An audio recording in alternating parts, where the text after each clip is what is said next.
So you want to go backpacking, but you're not really sure where to start, or you think that there's a few things that you might have missed. Don't worry, I got you covered. What's going on, you guys? Welcome to my channel. I'm Mama Luthra, and in this video, I'm gonna show you how to plan your backpacking trips. Whether this is your first time backpacking or you've already gone on a couple of trips, I'm gonna cover a lot of steps in this video that most people just skip over it. And usually that doesn't end very well. But if you prepare your trip correctly, it's gonna go a lot more smooth and you're gonna have a lot more fun, whether you're hiking by yourself or with other people. The way I plan my backpacking trips involves 9 steps, and they're all pretty simple, so let's get into it.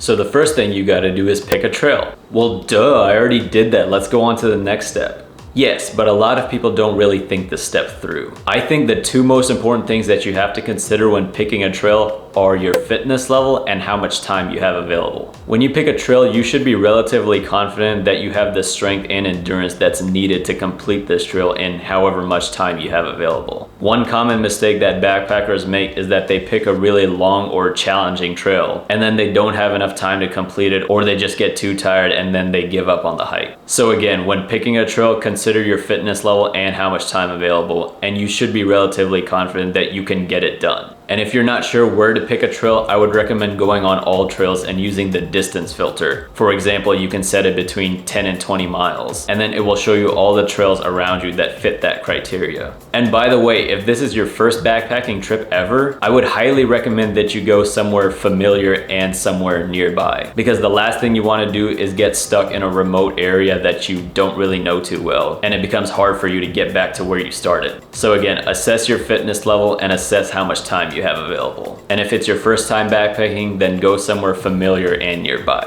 Now, once you've picked a trail, the next step you have to do is learn the route as well as possible. Take advantage of all trails for this. Are there signs at specific mile or kilometer points? Are there landmarks on the way that you have to look out for? Check the elevation gains too. Where is it uphill, flat, and downhill? Check the water sources too. Where can you refill water when you have to? And navigation is really important too, so download a map on your phone or print it out if you really have to. And hopefully by learning the route, this will give you a much better understanding of what to expect and how long it's gonna take you to complete this trail. So know the route of the trail really well, because you definitely don't want to get lost. And also, if you're gonna bring your dog with you, you should check, are dogs allowed on the trail? Man, I really love dogs. Maybe I should get one to go hiking with. Usually all trails will cover this information, but one thing you can also do is just Google search the trail that you want to hike. And a lot of people make blog posts about the trail, so definitely take advantage of that too. So you've learned the route, great. Now the third step is to figure out transportation. Are you gonna drive yourself there, or is someone gonna drop you off and then pick you back up? If you're driving there, you gotta check, do you have to pay for parking? Do I have to pay for parking just to enter the park, or do I have to pay for parking every night that I stay there? And you also have to check, is overnight parking even allowed in this area? And if not, where can I park? If you're backpacking in a national park in the US, more often than not, you just have to pay a fee to enter the park and then you can just leave your car there. But sometimes a shuttle is required to get to where you want to go, so check that as well. And another really important thing to consider is if the area you're staying in is actually safe. A lot of the times you go backpacking and then these are the areas where theft and robbery happens. Luckily, it's never happened for me, but I have heard stories, so just be careful where you're going to be parking in. But more likely than not, you should be okay.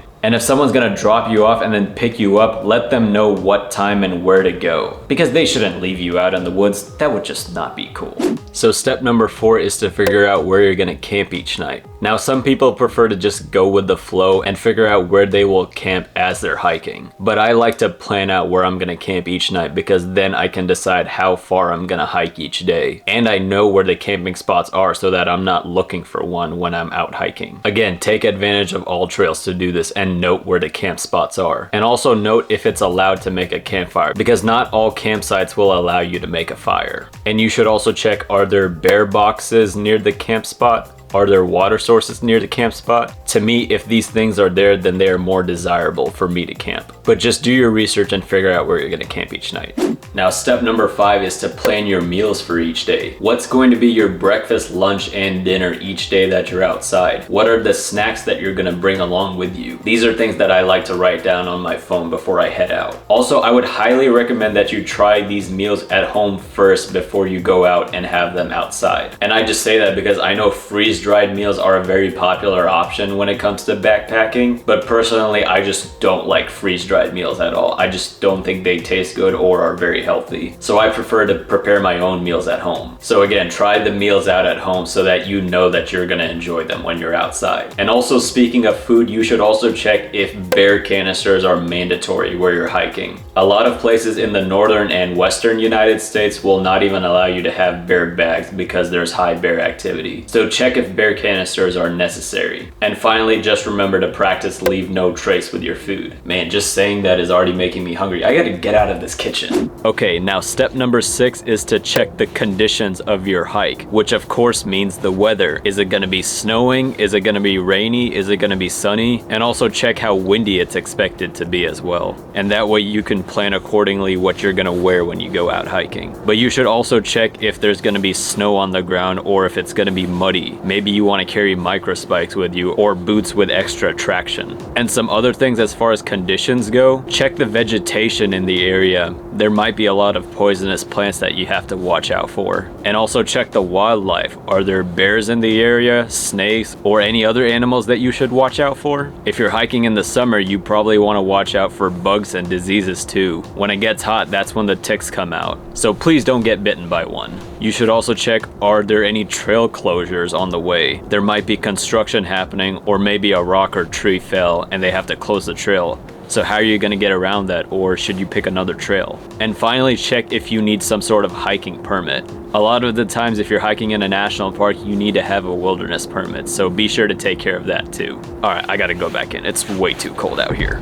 Alright, now step number 7 is to check all of your gear. I would highly suggest that you make a checklist of all the things to take and then save it on your phone or somewhere else. And if you want to learn more about what to take on your hikes, then check out the video in the top right corner. And if this is your first backpacking trip ever, don't feel the need to go out and buy a bunch of gear. You can rent gear from stores like REI and other places. And once you have all of your gear together, I would highly suggest that you test everything out. Does your sleeping pad inflate? Is your sleeping bag comfortable? I would highly suggest that you set up your tent or your shelter at least one time so that you're familiar with how to do it when you're out hiking. And just check that everything is in good condition. Before every hike, I inspect everything because I don't want stuff breaking when I'm out hiking.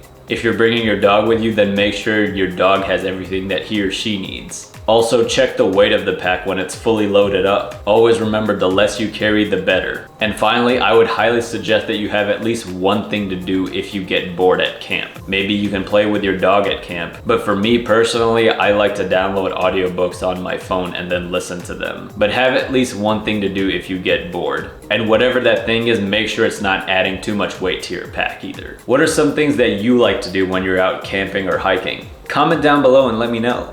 Now, after you've checked all your gear, the next step is to give someone your itinerary. Let them know where you're going, where you're gonna be camping, how long where you're gonna be out, and so on. And more importantly, you should be able to reach them in case an emergency happens. I always carry a GPS tracker with me, so even if I don't have cell service, I can still reach them. So again, just let someone know where you're going so that other people know where you are. And finally, step number 9 is to prepare yourself physically. I can make a separate video about this if you guys are interested. But generally, the best way to get into shape for backpacking is to just go hiking more often. What I like to do is I like to load up my backpack with everything that I'm gonna carry, and then I just go on day hikes with that backpack on. Generally, I would focus on building more endurance than strength for backpacking because you're hiking many miles. So some other things that will help will be things like running or biking or swimming. And overall, just make sure you're eating healthy foods, particularly foods that are high in carbs, because that will give you the energy you need for backpacking. And just make sure you're staying hydrated and you're sleeping well. If you can take care of the little things, the backpacking trip is gonna go a lot more smoothly. So take care of the little things, people. Bonus tip for you guys, if it's your first backpacking trip or you're just not comfortable backpacking, then maybe go hiking with others who have more experience. There are pros and cons for both group hiking and solo hiking. I usually go solo hiking because I can go at my own pace and I can go whenever I want. But when you're hiking with a group, you also get to chat with other people and you also get to use other people's energy to push you. There's nothing wrong with hiking in a group, so definitely consider that. And I know that there's a lot of women out there who don't feel comfortable backpacking by themselves. So a lot of the times group hiking is the answer for them. Obviously I can't speak that for myself because I am a man. Maybe that's how I got my first name.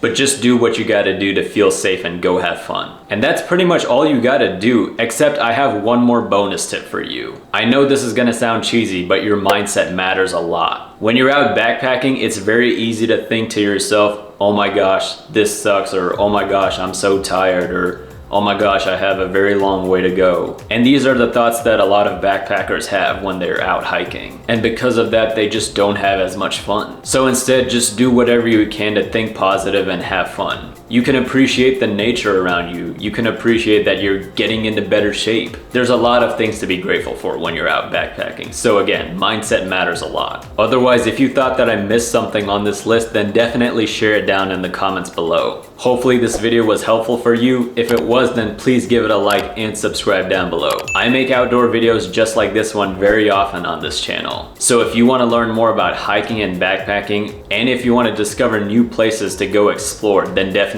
ring the bell too. Thank you for watching and I'll catch you in the next one. See you guys.